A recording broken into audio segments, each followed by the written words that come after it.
character, knowledge, confidence. SRK Higher Secondary School, Karikalambakkam. I love my school, SRK. Best of the best is SRK. Bright future means SRK. Quality education, SRK. Knowledge forever, love forever. Textbook friends, 3C for sure. Lovely teachers and wisdom. What's the culture we will start? I love my school, SRK. Best of the best is SRK. Bright future means SRK. Quality education, SRK. Admission is going on from pre-KG to 12th standard. Group A1A, Maths, Physics, Chemistry, Biology. Group A1B, Physics, Chemistry, Computer Science and Biology. Group A2, Maths, Physics, Chemistry and Computer Science. Group A3, Accountancy, Economics, Commerce and Computer Application. SRK Higher Secondary School, 45/7, Dilliyanur Main Road, Karikalambakkam, Puducherry 7. Hi students, இன்றைக்கி நம்ம 10th standard சயின்ஸில் chemistry நம்ம பார்க்க போகிறோம். கெமிஸ்ட்ரியில் பார்த்தீங்கன்னா first 3 lessons உங்களுக்கு complete பண்ணியாச்சு. So அடுத்த லெசன்ஸான 10th லெசன்ஸ் பார்த்தீங்கன்னா கெமிஸ்ட்ரியில் டைப்ஸ் ஆஃப் கெமிக்கல் ரியாக்ஷன்ஸ் தான் நம்ம இன்றைக்கி பார்க்க போகிறோம். ஸோ நிறையா பேர் இன்னும் புக்கு வாங்காமல் இருந்தீங்கன்னா புக்கு வாங்கிடுங்க. ஸோ கொடுக்கக்கூடிய கொஸ்டின்ஸ் எல்லாமே புக்கில் மார்க் பண்ணி எங்களுக்கு வாட்ஸ்அப்பில் சென்ட் பண்ணுங்கள். ஸோ கொடுக்கக்கூடிய கொஸ்டின்ஸை கண்டினியூஸாக ரெகுலராக ஃபாலோ பண்ணுங்கள். படித்து எழுதி பாருங்கள், எழுதி பார்த்து எங்களுக்கு ஸ்னாப் எடுத்து வாட்ஸ்அப்பில் அனுப்புங்க. ஓகேவா? ஸோ வாங்க நம்ம கிளாஸ்க்கு போகிறோம். ஸ்டூடெண்ட்ஸ், இன்றைக்கி நம்ம 10th லெசனான டைப்ஸ் ஆஃப் கெமிக்கல் ரியாக்ஷன்ஸ் தான் பார்க்க போகிறோம். ஸோ இந்த லெசன்ஸில் என்னென்ன டாபிக் நம்ம கண்டென்ட் நம்ம பார்க்க போகிறோம் அப்படிங்கிறத நம்ம இதில் இன்ட்ரொடக்ஷனில் கொடுத்துருக்காங்க. ஸோ லேர்னிங் அப்ஜெக்டிவ்ஸ் ஸோ என்னென்னு பாருங்கள். ஃபஸ்ட் ஒன் பாருங்கள், for different types of chemical reactions. So இதில் types of chemical reactions different types இருக்குது. அது என்னென்னு பார்க்க போகிறோம். So acquire knowledge about combination reaction and skill to perform a combination reaction using quicklime and water. So combination reactionனா என்ன, அந்த combination reaction base பண்ணி quicklime-உம் வாட்டரும் react ஆனால் என்ன ஃபார்ம் ஆகும் அப்படிங்கிறது. இது வந்து பார்த்திங்கன்னா ஜெனரல் ஆஸ்பெக்ட் மாதிரி கொடுப்பாங்க. இதெல்லாம் நம்ம தான் ரியாக்ஷன்ஸ் எழுதணும். அந்த ரியாக்ஷன்ஸ் என்னன்னு அண்டர்ஸ்டாண்ட் பண்ணிக்கிட்டு நம்ம தான் எழுதணும். So identify differentiate between reversible and irreversible reaction. So இதில் பார்த்தீங்கன்னா what is mean by irreversible ரியாக்ஷன்னா என்ன, ரிவர்சிபிள் ரியாக்ஷன்னா என்ன, ஒரு பர்டிகுலர் ரியாக்ஷன்ஸ் கொடுத்து அந்த ரியாக்ஷனில் எது ரிவர்சிபிள் எது irreversible அப்படிங்கிறதும், நெக்ஸ்ட்டு ரெண்டுத்துக்கும் உள்ள டிஃப்ரென்ஸ் என்னன்னு பார்க்க போகிறோம். நெக்ஸ்ட்டு பார்த்தீங்கன்னா explain the reversible reaction occurring at equilibrium state. So reversible reaction equilibrium ஸ்டேட்டில் நடந்ததுன்னா அதை பற்றி என்னன்னு பார்க்க போகிறோம். நெக்ஸ்ட்டு பார்த்தீங்கன்னா ஈக்லிபிரியம் ஸ்டேட் அதனுடைய கேரக்டரிஸ்டிக் என்னன்னு பார்க்க போகிறோம். அதுக்கடுத்து பார்த்தீங்கன்னா define rate of reaction. So ரேட்னா என்ன அப்படின்னு பார்க்க போகிறோம். நெக்ஸ்ட்டு பார்த்தீங்கன்னா discuss the depends of rate of reaction of concentration, temperature and catalyst. So இந்த ரேட் அப்படிங்கிறது என்னென்ன டிபெண்ட் பண்ணி இருக்குது அப்படிங்கிறது, whether it is concentration, temperature and then catalyst, எப்படிலாம் இதை டிபெண்ட் பண்ணி இருக்குது அப்படிங்கிறத பார்க்க போகிறோம். Next define pH. What is mean by pH? pHனா என்ன, இதை பேஸ் பண்ணி சம் ப்ராப்ளம்ஸ் வரும். ஸோ அந்த ப்ராப்ளம்ஸ் பார்த்தீங்கன்னா important one. Next, correlate the concentration of hydrogen ions and pH with neutral, acidic and basic nature of aqueous solution. So H plus ions, concentration of H plus ions வச்சு pH value வச்சு ஒரு solution அசிடிக்காக, நியூட்ரலாக, அப்படி இல்லைனா பேசிக் இன் நேச்சராக அப்படிங்கிறத நம்ம identify பண்ண போகிறோம். So அந்த ப்ராப்ளத்தில் நம்ம கண்டுபிடிப்போம். ஓகே, அது இம்பார்ட்டன்ட் சொன்னால அந்த ப்ராப்ளம்ஸ். நெக்ஸ்ட் ஒன் பார்த்தீங்கன்னா recognise the importance of pH in everyday life. நம்ம டே டு டே லைஃப்பில் pH எங்கெல்லாம் யூஸ் ஆகுது, எப்படிலாம் யூஸ் ஆகுது அப்படிங்கிறதான் பார்க்க போகிறோம். Last one explain the term of ionic product of water. Ionic product of water, வாட்டரில் இருக்கக்கூடிய அயான்ஸை நம்ம என்ன பண்ண போகிறோம், ப்ராடக்ட் பண்ண போகிறோம். ஸோ அதுதான் ionic product of water. So என்ன ஃபார்ம் ஆகுது, இந்த டாபிக் பார்த்தீங்கன்னா இம்பார்ட்டன்ட் ஒன். ஏன்னா இதனுடைய கண்டினியூஷன் நமக்கு 11th நம்ம ஹையர் ஸ்டடீஸ், அதாவது 12th நம்ம படிப்போம். அயானிக் ப்ராடக்ட் ஆஃப் வாட்டர்னா என்ன, எப்படி ஃபார்ம் ஆகுது அப்படிங்கிறத நம்ம படிப்போம். ஓகேவா? ஸோ இங்கே பேசிக்காக கொடுத்துருப்பாங்க, இங்கே தெரிஞ்சு வச்சுக்கோங்க. ஓகே, ஸோ வாங்க நம்ம லெசன் இன்ட்ரொடக்ஷன் டாபிக் என்ன கொடுத்துருக்காங்கன்னு பார்க்கலாம். ஸோ இன்ட்ரொடக்ஷனில் என்ன கொடுத்துருக்காங்க அப்படிங்கிறத பாருங்கள். As you know from your earlier studies, a chemical reactions involves breaking of old chemical bonds and formation of a new chemical bonds.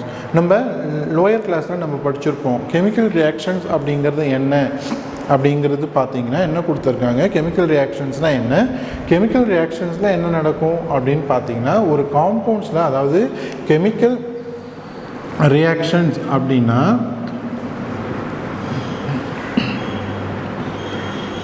So reaction நடக்கிறதுக்கு நமக்கு மெயினாக நமக்கு என்னென்ன தேவை அப்படின்னு பார்த்தீங்கன்னா one is reactant.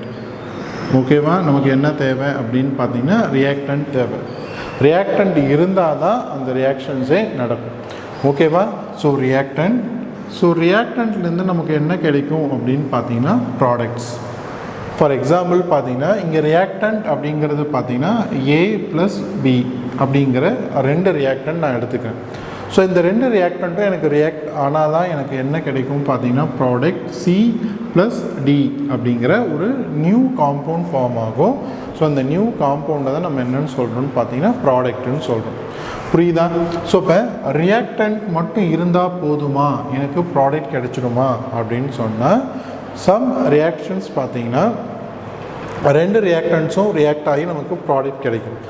Some reactions பார்த்தீங்கன்னா இந்த 2 ரியாக்டண்ட்டும் ரியாக்ட் ஆகிறதுக்கு சம் கண்டிஷன்ஸ், அந்த கண்டிஷன்ஸ் என்னென்ன அப்படின்னு பார்த்தீங்கன்னா டெம்பரேச்சர். அந்த ரியாக்ஷன் நடக்கிறதுக்கு என்ன தேவையாக இருக்கலாம், டெம்பரேச்சர் தேவையாக இருக்கலாம். நெக்ஸ்ட்டு பார்த்தீங்கன்னா ப்ரெஷர் கண்டிப்பாக தேவையாக இருக்கலாம். நெக்ஸ்ட்டு பார்த்தீங்கன்னா catalyst, it need some catalyst. ஓகேவா, ஸோ கேட்டலிஸ்ட் தேவை. ஸோ இந்த மாதிரி ஆஸ்பெக்ட்ஸில் கான்செப்ட்லேயும் பார்த்தீங்கன்னா ரியாக்டன் 2ம் நடந்தால் தான் நமக்கு ப்ராடக்ட் ஃபார்ம் ஆகும். ஸோ இப்போ ரியாக்ஷன்ஸ் அப்படிங்கிறது ரியாக்டனில் என்ன தான் நடக்குது அப்படின்னு பார்த்தீங்கன்னா, அதாவது ஒன்றும் இல்லை, ரியாக்டன்ஸில் பார்த்தீங்கன்னா அந்த காம்பவுண்டில் இருக்கக்கூடிய ஓல்டு பாண்ட் என்ன ஆகும்னு பார்த்தீங்கன்னா பிரேக் ஆகும். ஸோ பிரேக் ஆகி நமக்கு நியூ காம்பவுண்ட் ஃபார்ம் ஆகும். அதுதான் நம்ம என்னன்னு சொல்கிறோம், it is a chemical reaction சொல்கிறோம். அதுதான் நமக்கு இங்கேயும் கொடுத்துருக்காங்க பாருங்கள் definition. So what is mean by chemical reaction அப்படின்னு சொன்னால் இதுதான். A chemical reaction involves breaking of old chemical bonds. அந்த காம்பவுண்ட்ஸில் இருக்கக்கூடிய ஆல்ரெடி இருக்கக்கூடிய அந்த பாண்ட் என்ன ஆகும்னு பார்த்தீங்கன்னா பிரேக் ஆகி ஸோ நமக்கு ஒரு நியூ காம்பவுண்ட் ஃபார்ம் ஆகும், நியூ பாண்ட் ஃபார்ம் ஆகும். ஸோ நியூ பாண்ட் அப்படின்னு சொல்லுவாங்களா, புதுவிதமாக 2 காம்பவுண்ட் ஃபார்ம் ஆகும்ல, அந்த 2 காம்பவுண்டும் சேர்க்கறதுக்கு அங்கே ஒரு நியூ கெமிக்கல் பாண்ட் ஃபார்ம் ஆகிறதா நம்ம என்னென்னு சொல்கிறோம், it is called a chemical reaction. This change may happen spontaneously or it may be facilitated by external force of energy. இந்த reactions, இந்த compound formation அப்படிங்கிறது ஸ்பான்டேனியஸாகவும் நடக்கலாம். சாதாரணமாக அந்த 2 ரியாக்ட் ஆகி நமக்கு ப்ராடக்ட் ஃபார்ம் ஆகலாம். அப்படி இல்லைன்னா சம் எக்ஸ்டர்னல் ஃபோர்ஸஸ் அப்படின்னு சொல்லுவாங்களா, நான் என்ன அங்கே கொடுக்குறேன்னு பாருங்கள். Temperature, some conditions, heat, temperature நான் ஹீட் பண்ணுறேன், இல்லைன்னா சம் ப்ரெஷர் இருக்கலாம், இல்லைன்னா நான் கேட்டலிஸ்ட் யூஸ் பண்ணலாம், இல்லைன்னா சம் எனர்ஜி. ஓகேவா, ஸோ இதெல்லாமே நான் எக்ஸ்டர்னல் இதுவாக நான் கொடுக்குறேன். அப்போ இந்த கான்செப்ட்லேயும் பார்த்தீங்கன்னா ரியாக்ஷன்ஸ் நடக்கும். ஓகே, ஒன் இஸ் ஸ்பான்டேனியஸாக நடக்கும், அப்படி இல்லைன்னா எக்ஸ்டர்னல் ஃபோர்ஸ் ஆர் எனர்ஜி கொடுத்தா என்ன நடக்கும், அங்கே ரியாக்ஷன்ஸ் நடக்கும். So external force of energy. Chemistry is all about chemical reactions. So chemistry அப்படின்னு சொன்னாவே நம்ம ஃபுல் அண்ட் ஃபுல் பார்த்தீங்கன்னா எதை பற்றி தான் நம்ம படிப்போம் அப்படின்னு பார்த்தீங்கன்னா கெமிக்கல் ரியாக்ஷன்ஸை மட்டும்தான் இதில் ஃபுல்லாகவே நம்ம படிப்போம். இது கூட ரியாக்ட் ஆனால் என்ன ப்ராடக்ட் வரும், கார்பன் ஆக்சிஜன் கூட ரியாக்ட் ஆனால் என்ன ப்ராடக்ட் வரும் பார்த்தீங்கன்னா ஃபுல்லாகவே கெமிஸ்ட்ரி அப்படின்னு பார்த்தாலே கெமிக்கல் ரியாக்ஷன்ஸ் பேஸ் பண்ணி தான் நமக்கு வரும். ஓகேவா, so in your day to day life you good observe many chemical reactions. நம்ம டே டு டே லைஃப்லையும் பார்த்தீங்கன்னா கெமிக்கல் ரியாக்ஷன்ஸ் நடந்துட்டு தான் இருக்குது. அதை நம்மளும் என்ன தான் பார்த்துட்ருக்கோம், அப்சர்வ் பண்ணிட்டு தான் இருக்கோம். ஸோ என்ன மாதிரி கெமிக்கல் ரியாக்ஷன்ஸ்லாம் நம்ம டே டு டே லைஃப்பில் நடக்குது, ஃபார் எக்ஸாம்பிள்ஸ் அப்படின்னு பார்த்தா ரஸ்டிங் ஆஃப் அயன். ஓகேவா, ஸோ இது ஒரு கெமிக்கல் ரியாக்ஷன்ஸ் தான். நெக்ஸ்ட்டு பார்த்தீங்கன்னா மில்க் கேர்டாக மாறுது, ஸோ அது ஒரு கெமிக்கல் ரியாக்ஷன்ஸ் தான். இந்த மாதிரி டே டு டே லைஃப்பில் நிறைய கெமிக்கல் ரியாக்ஷன்ஸ் நம்ம டே டு டே லைஃப்பில் டெய்லியும் நம்ம என்ன தான் பண்ணிகிட்ருக்கோம்னு பார்த்தீங்கன்னா அப்சர்வ் பண்ணிட்டு தான் இருக்கும். So a clear understanding of this reaction is essential in order to manipulate them for the sake of human life and environment. So chemistry mainly focuses on chemical reactions. So இப்போ chemistry அப்படிங்கிறது எதை base பண்ணி இருக்குன்னு பார்த்தீங்கன்னா only it focus on, எதை focus பண்ணுதுன்னு பார்த்தீங்கன்னா chemical ரியாக்ஷன்ஸை மட்டும்தான்.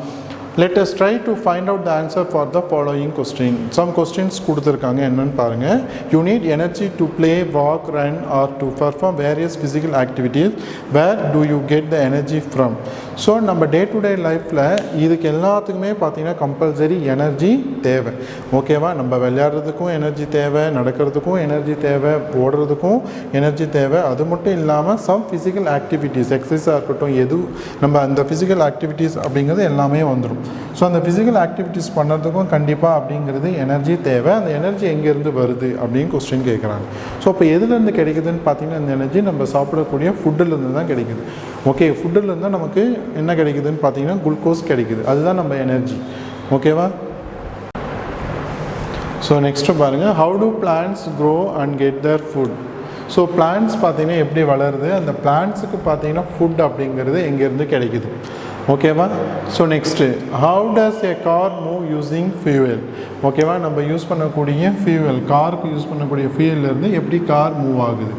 So next, why does iron rust on it exposure to water or air. So எப்படி பார்த்தீங்கன்னா இந்த அயன் அப்படிங்கிறது ரஸ்ட் ஃபார்ம் ஆகுது. ஸோ என்ன கண்டிஷனில் பார்த்தீங்கன்னா அட்மாஸ்பியரில் இருக்கக்கூடிய ஏர் இல்லைனா வாட்டர் கூட ரியாக்ட் ஆகும்ல அயன் என்ன ஃபார்ம் ஆகும்னு பார்த்தீங்கன்னா ரஸ்ட். இதெல்லாமே நான் சொன்ன மாதிரி டே டு டே லைஃப்பில் நம்ம பார்த்துட்டு தான் இருக்கும் கெமிக்கல் ரியாக்ஷன்ஸ். சரி, ஓகே. ஸோ இதுக்கான ஆன்சர் இங்கேயே கொடுத்துருக்காங்க பாருங்கள், ஒன் பை ஒன்னாக பார்த்துட்டு வரலாம். You get energy from the digestion of food you eat. முன்னாடியே நம்ம சொன்னோம், நமக்கு எனர்ஜி அப்படிங்கிறது எங்கேருந்து கிடைக்குதுன்னு பார்த்தீங்கன்னா நம்ம சாப்பிடக்கூடிய சாப்பாட்டிலேருந்து தான். ஸோ அந்த சாப்பாடு டைஜஷன் ஆகி நமக்கு என்னவா கன்வெர்ட் ஆகுதுன்னு பார்த்தீங்கன்னா நமக்கு தேவையான குளுக்கோஸ், ஓகேவா? ஸோ கார்போஹைட்ரேட் நமக்கு அதிலேருந்து தான் நமக்கு கிடைக்குது, நம்ம சாப்பிடக்கூடிய சாப்பாடுலேருந்து. Okay, plants grow by absorbing nutrition from the earth and gets their food by photosynthesis. So plants வளர்றதுக்கு தேவையான என்னென்ன அப்படின்னு பார்த்தீங்கன்னா நியூட்ரிஷன்ஸ் எல்லாமே பார்த்தீங்கன்னா எங்கேருந்து கிடைக்குதுன்னு பார்த்தீங்கன்னா பூமியில் இருந்தே கிடைக்குது. From the earth and get the food. So எதுலேருந்து அந்த ஃபுட்டை தானாகவே என்ன பண்ணிக்குது, ப்ரிப்பேர் பண்ணிக்குது. ஸோ அந்த ப்ராசஸ்க்கு பேர் என்னன்னு பார்த்தீங்கன்னா ஃபோட்டோசிந்தசிஸ். இதுவும் நீங்கள் படிச்சிருப்பீங்க லோயர் கிளாஸில். So what is mean by photosynthesis அப்படிங்கிறது. Next, the combustion of fuel makes the car to move. So இந்த இடத்துல என்ன ஆகுதுன்னு பார்த்தீங்கன்னா கார் எதனால் மூவ் ஆகுதுன்னு பார்த்தீங்கன்னா கம்பஷன் ப்ராசஸ் நடக்குது. ஸோ அப்போ கம்பஷன் ப்ராசஸ்னால் என்ன, நான் யூஸ் பண்ணக்கூடிய ஃபியூவல் அந்த இடத்துல என்ன ஆகுது, எரியுது. ஓகேவா? ஸோ கம்பஷன் அப்படின்னா எரியுது. Combustion of a fuel makes the car to move. Oxidation of iron causes rusting. அப்போ இந்த இடத்துல அயன் எப்படி ரஸ்ட் ஆகுது, துரு பிடிக்குது அப்படின்னு பார்த்தீங்கன்னா அந்த இடத்துல என்ன ஆகுதுன்னு பார்த்தீங்கன்னா ஆக்சிடேஷன் ப்ராசஸ் நடக்கிறதுனால தான் என்ன ஆகுது, அயன் காசஸ் ரஸ்டிங். ஸோ இந்த மாதிரி சம் எக்ஸாம்பிள்ஸ் கொடுத்துருக்காங்க. இது எல்லாமே நம்ம டே டு டே லைஃப்பில் நம்ம அப்சர்வ் பண்ணிட்டு தான் இருக்கோம். இது எல்லாமே நம்ம கெமிக்கல் ரியாக்ஷன்ஸும் சொல்லலாம். ஓகேவா? So all these process R chemical changes. இது எல்லாமே பார்த்தீங்கன்னா என்ன ஆகுதுன்னு பார்த்தீங்கன்னா சேஞ்சஸ், சம் சேஞ்சஸ் இருக்குது அப்படின்னு சொல்கிறாங்க. The materials which undergo changes are converted into some other or new material. So நம்ம யூஸ் பண்ணக்கூடிய ஒரு மெட்டீரியல் ஸோ சேஞ்ச் ஆகி வேறு ஒரு நியூ மெட்டீரியலாக மாறுது பார்த்தீங்களா, அதுதான் நம்ம என்னென்னு சொல்கிறோம், it is called as chemical reactions அப்படின்னு சொல்கிறாங்க. சரி, ஃபார் எக்ஸாம்பிள்ஸ் என்ன கொடுத்துருக்காங்க பாருங்கள். For example by burning petrol.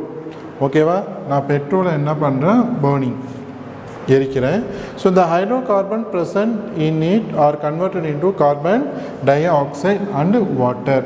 நான் ஹைட்ரோகார்பனை நான் என்ன பண்ணுறேன், இக்னைட் பண்ணுறேன், எரிக்கக்குள்ள எனக்கு அதுலேருந்து எனக்கு என்ன வெளியே போகுதுன்னு பார்த்தீங்கன்னா கார்பன் டை ஆக்சைடும் வாட்டர் எனக்கு வெளியே போகுது அப்படின்னு சொல்கிறாங்க. அப்போ இந்த சாப்டரில் நம்ம என்ன பார்க்க போகிறோம் அப்படின்னு பார்த்தீங்கன்னா டைப்ஸ் ஆஃப் கெமிக்கல் ரியாக்ஷன்ஸ் அதுதான் பார்க்க போகிறோம். ஓகேவா? ஸோ நம்ம இப்போ பார்த்தது கெமிக்கல் ரியாக்ஷன்ஸ்னால் நம்ம என்னென்னு பார்த்தோம். ஸோ நெக்ஸ்ட்டு அந்த கெமிக்கல் ரியாக்ஷன்ஸில் என்ன நடக்குது, so what happens during a chemical reaction. So என்ன நடக்குது அப்படின்னு பாருங்கள். In a chemical reaction the atoms of the reactant molecules or elements are rearranged to form a new molecule. அதாவது ஒரு கெமிக்கல் ரியாக்ஷன்ஸ் நடக்கக்குள்ள அங்கே இருக்கக்கூடிய ஆட்டம்ஸாக இருக்கட்டும், மாலிகூல்ஸாக இருக்கட்டும், இல்லை எலமெண்ட்டாக இருக்கட்டும், ரியாக்ட் ஆகுங்குள்ள ரீஅரேஞ்ச் ஆகுது. ஸோ இப்போ ரீஅரேஞ்ச்மெண்ட் ஆகி அந்த இடத்துல நமக்கு ஒரு நியூ மாலிகூல்ஸ் ஃபார்ம் ஆகுது பார்த்தீங்களா, அதுதான் நம்ம என்னென்னு சொல்கிறோம், it is called as chemical ரியாக்ஷன்ஸ்னு சொல்கிறோம். ஸோ அதில் என்ன நடக்குது, செகண்ட் பாயிண்ட் என்ன கொடுத்துருக்காங்க பாருங்கள். Old chemical bonds between atoms are broken and new chemical bonds are formed. ஆட்டம்ஸ்க்கு நடுவில் பார்த்தீங்கன்னா இருக்கக்கூடிய பாண்ட், ஓகேவா, ஆல்ரெடி இருக்கக்கூடிய பாண்டை நம்ம என்னென்னு சொல்கிறோம், it is old chemical bonds.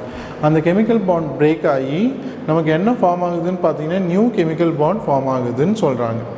Next third point என்ன கொடுத்துருக்காங்க, bond breaking absorb energy various bond formation release energy.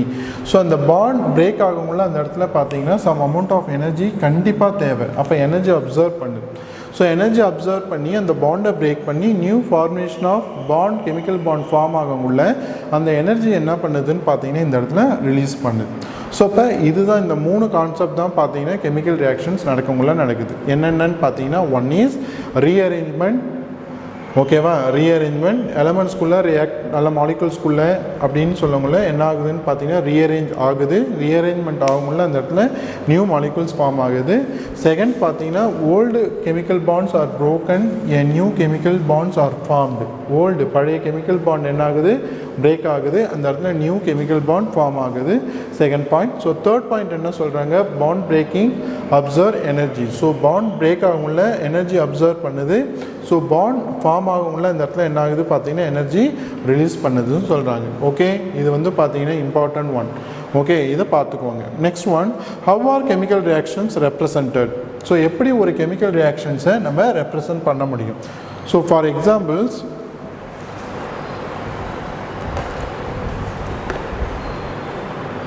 okay miss, for example when methane reacts with oxygen it forms carbon dioxide and water. so methane oxygen கூட react ஆகும்ல நமக்கு என்ன form ஆகுதுன்னு சொல்றாங்க, carbon dioxide and water form ஆகுதுன்னு சொல்றாங்க. how can you represent these reactions, it can be written as word equation as shown below. So இதை வந்து பார்த்தீங்கன்னா எப்படி எழுதியிருக்காங்க, ஒரு வேர்ட் ஈக்குவேஷனாக எடுத்து எழுதியிருக்காங்க. ஸோ வேர்ட் ஈக்குவேஷன் அப்படிங்கிறது இதுதான், என்னென்ன காம்பவுண்ட் ரியாக்ட் ஆகுது, என்ன ஃபார்ம் ஆகுது. ஸோ இங்கே methane reacts with oxygen. So methane plus oxygen reacts with oxygen. அப்போ மீத்தேன் கூட ஆக்சிஜன் ரியாக்ட் ஆகிறதுனால இந்த இடத்துல ப்ளஸ் போட்டிருக்காங்க. ஓகே, அப்போ மீத்தேன் அப்படிங்கிறது ஒரு காம்பவுண்ட், ஆக்சிஜன் அப்படிங்கிறது ஒரு காம்பவுண்ட். இது ரெண்டும் ரியாக்ட் ஆகலாம் நமக்கு என்ன ஃபார்ம் ஆகுதுன்னு பார்த்தீங்கன்னா carbon dioxide plus water form ஆகும். So it can be written as word equation as shown below. So methane plus oxygen gives carbon dioxide plus water. So by this equation does not give chemical composition of the reactants and products. இந்த ஒரு particular word ஈக்குவேஷனில் பார்த்தீங்கன்னா ஒரு composition அப்படிங்கிறது இந்த இடத்துல கண்டிப்பாக இல்லை. ஓகேவா, ஸோ இந்த இடத்துல பார்த்தீங்கன்னா காம்போசிஷன் அப்படிங்கிறது எதை சொல்கிறாங்கன்னா how many moles of methane, how many moles of oxygen, இது ரெண்டும் எவ்வளோ மோல்ஸ் ஆஃப் ரியாக்ட் ஆகுது, எவ்வளோ மோல்ஸ் நமக்கு ஃபார்ம் ஆகுது அப்படிங்கிற ஒரு காம்போசிஷன் கிடையாது. ஓகேவா, கொடுக்கவும் இல்லை. ஸோ அதை learn the characteristic of a chemical reaction, it is represented by chemical equation. So அப்போ கெமிக்கல் ரியாக்ஷன் கேரக்டரிஸ்டிக் பிரகாரம் நம்ம பார்க்க முடியல, இதை நம்ம எப்படி எழுத போகிறோம் அப்படின்னு பார்த்தீங்கன்னா கெமிக்கல் ஈக்குவேஷன்ஸாக. அந்த கெமிக்கல் ஈக்குவேஷனை எப்படி ரெப்ரசன்ட் பண்ணுறாங்கன்னு பாருங்கள். இந்த chemical equation, the chemicals of the reaction are represented by chemical formula. So இந்த வேர்ட் ஈக்குவேஷனை எப்படி யூஸ் பண்ணுறாங்க, ஒரு கெமிக்கல் ஃபார்முலா யூஸ் பண்ணி என்ன பண்ணுறாங்க எழுதுகிறாங்க.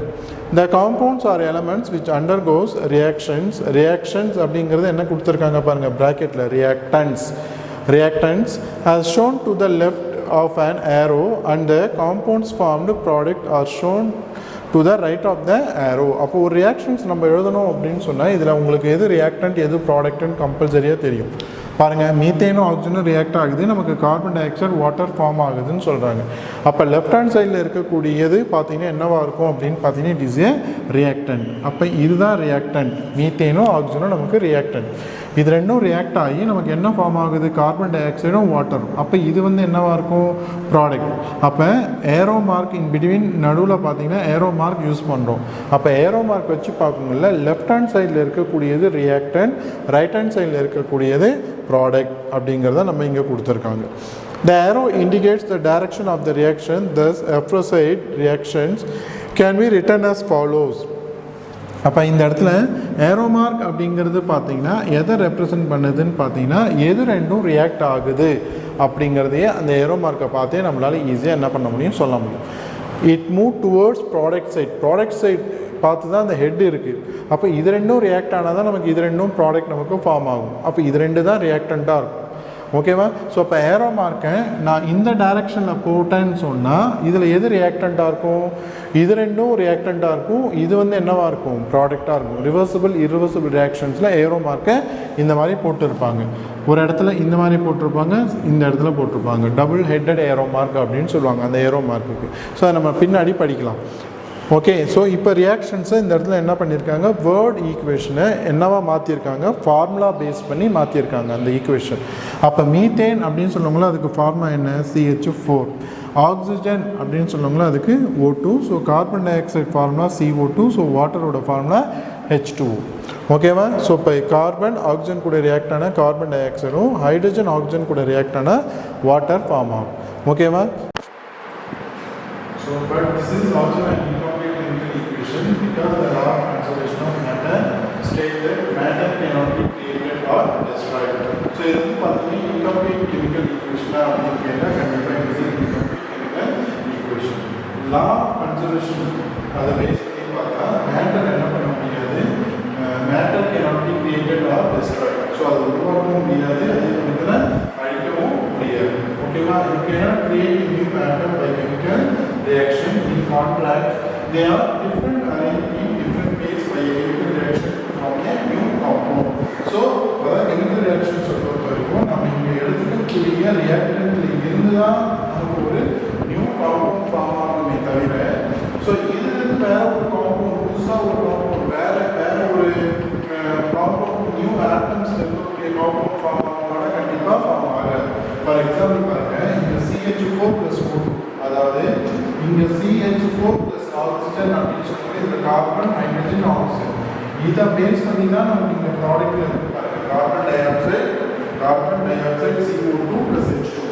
வேற ஏதாவது ஒரு ஆட்டம்ஸ் கூட இருக்காங்க. For example carbon hydrogen oxygen இல்லாமல் ஒரு CH2, இந்த ஒரு போராட்டம், இந்த ஒரு நைட்ரஜனும் இந்த மாதிரி நமக்கு ப்ராடக்ட்ல ஃபார்ம் ஆகுற நியூ ஆட்டம்ஸ் அப்படிங்கிறது பார்த்தா கிடையாது.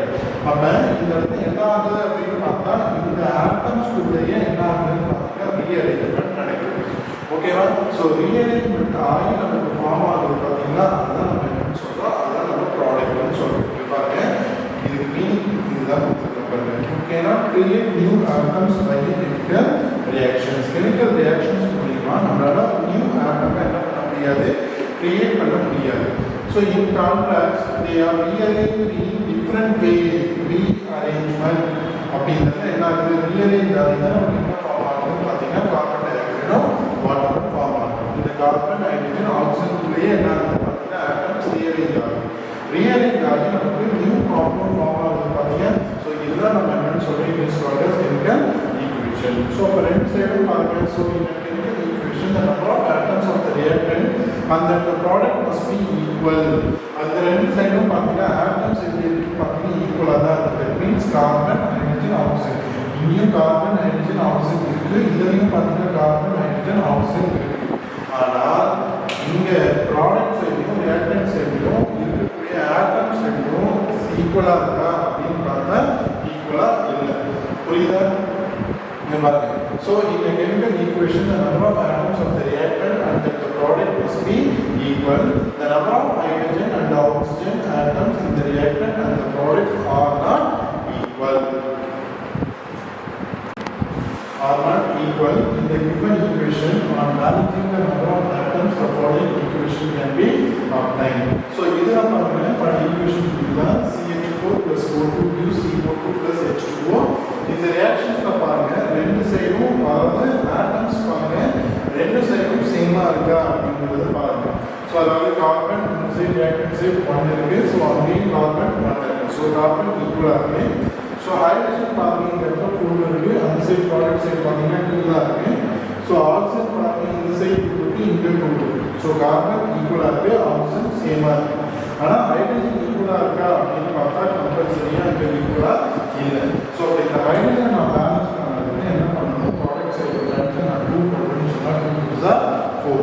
அப்போ 2 2 4 அப்படின்னு சொல்லிட்டு இந்த இடத்துல ஹைட்ரஜன் என்ன ஆயிடுச்சு, பேலன்ஸ் ஆயிடுச்சு. இப்போ ஆக்சிஜன் என்ன பாருங்க இன்க்ரீஸ் ஆகிடுது. இந்த 2 அப்படிங்கிறது increase for both hydrogen and oxygen ரெண்டுக்குமே அது காமன். இந்த 2 அப்படிங்கிறது ஃப்ரண்ட்டில் நம்ம எந்த நம்பர் போடுறோமோ அதுக்கு பக்கத்தில் என்ன இருக்கோ அந்த ரெண்டு ஆட்டத்துக்குமே அது common. Common for hydrogen and oxygen. அப்போ ஹைட்ரஜன் என்ன ஆயிடுச்சு, இந்த இடத்துல 2 2s are 4 ஆயிடுச்சு, ஆக்சிஜன் எவ்வளோ ஆயிடுச்சு 2 ஆயிடுச்சு.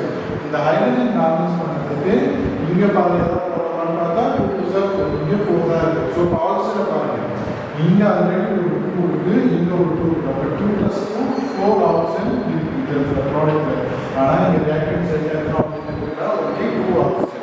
அப்போ இதை பேலன்ஸ் பண்ணுறதுக்கு அப்புறம் 2 2s are 2. இந்த கார்பனும் எனக்கு பேலன்ஸ் ஆயிடுச்சு. 1 கார்பன் இங்கேயும் 1 கார்பன் தான் இருக்குது. ஹைட்ரஜன் இங்கே 4 ஹைட்ரஜன், இங்கேயும் 2 2s are 4 ஹைட்ரஜன். ஆக்சிஜன் பார்த்தீங்கன்னா 2 2s are 4, இங்கே பார்த்தீங்கன்னா 2 + 2 4 ஹைட்ரஜன். அப்போ எல்லா சைடும் ஈக்குவலாக இருக்குது. ஓகேவா?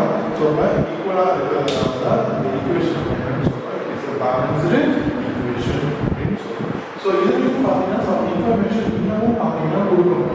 இதை மட்டும் எழுதுறது இதில் என்ன இன்ஃபர்மேஷன் இன்னும் பார்த்தீங்கன்னா கொடுக்கணும் அப்படின்னு பார்த்தீங்கன்னா இந்த ரியாக்ஷன்ஸ் பார்த்தீங்கன்னா நார்மல் கண்டிஷன்ஸாக நடக்கிறதா இருந்தால் டெம்பரேச்சர் அப்படிங்கிறது மென்ஷன் பண்ண தேவையில்லை. சப்போஸ் ஒரு பர்டிகுலர் டெம்பரேச்சர் நடக்குதுன்னு சொன்னால் அந்த பர்டிகுலர் டெம்பரேச்சர் என்ன அப்படிங்கிறத மென்ஷன் பண்ணணும். அட்மாஸ்பியரிக் ப்ரெஷர் எவ்வளோ அப்படிங்கிறத மென்ஷன் பண்ணணும். கேட்டலிஸ்ட் இருந்தால் கேட்டலிஸ்ட் மென்ஷன் பண்ணணும். சப்போஸ் இதில் எதுவுமே இல்லைன்னு சொன்னால் அப்படியே ஆனால் கீழே என்ன காரணமாக மீத்தேன் அப்படிங்கிறது உங்களுக்கு தெரியும், இது கேஸஸ் ஸ்டேட். அப்போ அது கீழே பார்த்தீங்கன்னா ஜி. அப்போ ஜி அப்படிங்கிறது இதை ரெப்ரசென்ட் பண்ணுறதுனா மீத்தேன் அப்படிங்கிறது என்ன ஸ்டேட் இருக்குன்னு பார்த்தீங்கன்னா எக்ஸிஸ்டிங் கேஸஸ் ஸ்டேட். அப்போ ஆக்சிஜன் அப்படிங்கிறது உங்களுக்கு தெரியும், இது கேஸ். ஓகேவா? ஸோ அது கீழே பார்த்தீங்கன்னா G. So carbon dioxide உங்களுக்கு தெரியும், so it is a gas. ஓகேவா? ஸோ வாட்டர் அப்படிங்கிறது பார்த்தீங்கன்னா உங்களுக்கு தெரியும், இந்த இடத்துல லிக்விட், வாட்டர் அப்படிங்கிறது லிக்விட் தான். ஆனால் இந்த இடத்துல வாட்டர் நமக்கு லிக்விடாக கிடைக்கல. என்னவா நமக்கு வெளியே போகுதுன்னு பார்த்தீங்கன்னா வேப்பராக வெளியே போகுது. இதாக வாட்டர் வேப்பராக வெளியே போகிறதுனால இந்த இடத்துல நம்ம என்ன காட்டணும் அப்படின்னு பார்த்தா கேஸ் ஸ்டேட். அப்போ இங்கே நடக்கக்கூடிய ரியாக்ஷன் எல்லாமே என்ன ஸ்டேட் பார்த்தீங்கன்னா எக்ஸிஸ்டிங் கேஸ் ஸ்டேட். ஓகேவா? ஸோ வெதர் இட் இஸ் ஒன்று பார்த்தீங்கன்னா சாலிடாக இருக்கலாம், ஒன்று பார்த்தீங்கன்னா லிக்விடாக இருக்கலாம், ஒன்று கேஸாக இருக்கலாம். என்னென்ன காம்பவுண்ட் என்னென்ன ஸ்டேட் அப்படிங்கிறது கீழே பார்க்கணும். சாலிட்ல எஸ் அப்படிங்கிறத பார்க்கணும். கீழே எஸ் போட்டால் இந்த எக்ஸிஸ்டிங் சாலிட் ஸ்டேட்னு அர்த்தம். எல்னு போட்டால் இந்த எக்ஸிஸ்டிங் லிக்விட் ஸ்டேட்னு அர்த்தம். ஜீன் போட்டால் என்ன ஸ்டேட், கேஸிக் ஸ்டேட்னு அர்த்தம். ஓகே? ஸோ கீழே இங்கே ரெப்ரசென்ட் பண்ணிக்கிறத பாருங்க. ஓகே? இந்த ஈக்குவேஷன் தான் நம்ம என்ன சொல்கிறோம், it's a complete chemical equation. It's a complete balanced equation ன்னு சொல்லலாம். ஓகே? balanced equation அப்படிங்கிறது என்ன சொல்றாங்க?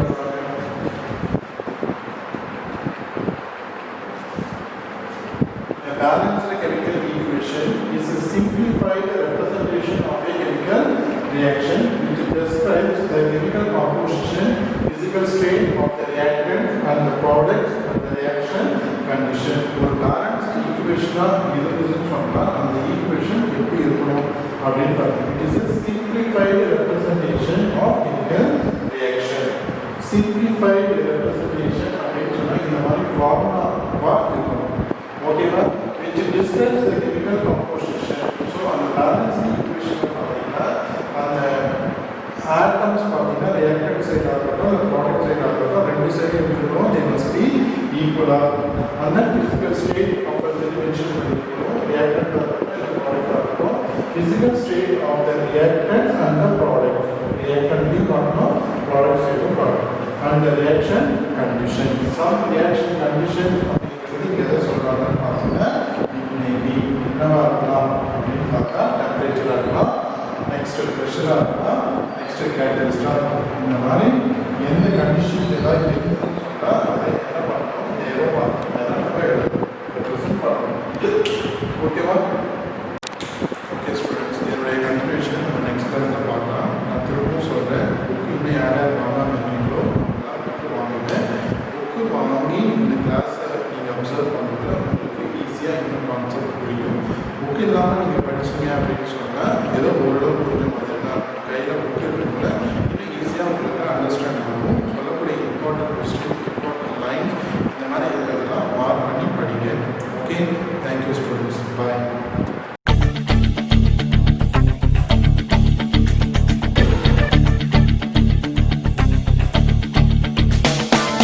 ஒரே லட்சியம் எங்கள் கண்ணிலே நிறைவேறிடும் அந்த நாளிலே உலகம் போற்றிடும் எங்கள் பள்ளியே SRT கல்வி